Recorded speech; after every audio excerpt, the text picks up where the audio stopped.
අසිරිමත් අම්බුලුවාවේ සමුද්දාලෝක වෙසක් කලාපේ පන්ති ගීත තරගාවලියෙන් ප්‍රථම ස්ථානය දිනාගන්න සමත් වෙන්නේ සිංහා පිටිය සංඝමිත්තා දහම් පාසල. ඉතින් මගෙත් එක මේ වෙලාවේ එකතු වෙනවා ඒ දහම් පාසලේ ප්‍රධාන ශිෂ්‍ය නායක පවන්. ඉතින් අපි දැනගන්න කැමතියි පවන්ගේ මේ ලැබපු ජයග්‍රහණය ගැන මොකද හිතෙන්නේ? ඔව් අංකල් ඇත්තම කිව්වොත් අපි මේකට ගොඩක් කැප වුණා. ඒවා නොබලා කැප වෙලා ගොඩක් මහන්සියෙන් මේ වැඩේ කරේ.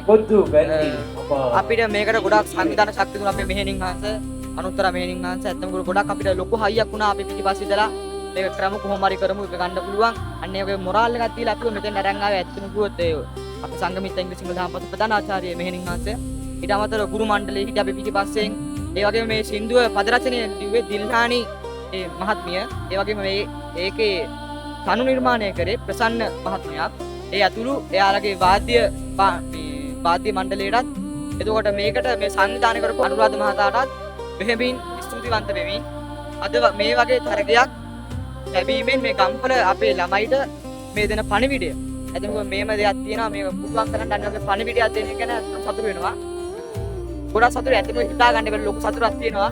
මම ඔක්කොම සුබපත් වෙනවා. තාර සහභාගී වෙන ඔක්කොම සුබපත් වෙනවා. අම්බුදු එළියෙන් බබලෙන අම්බුල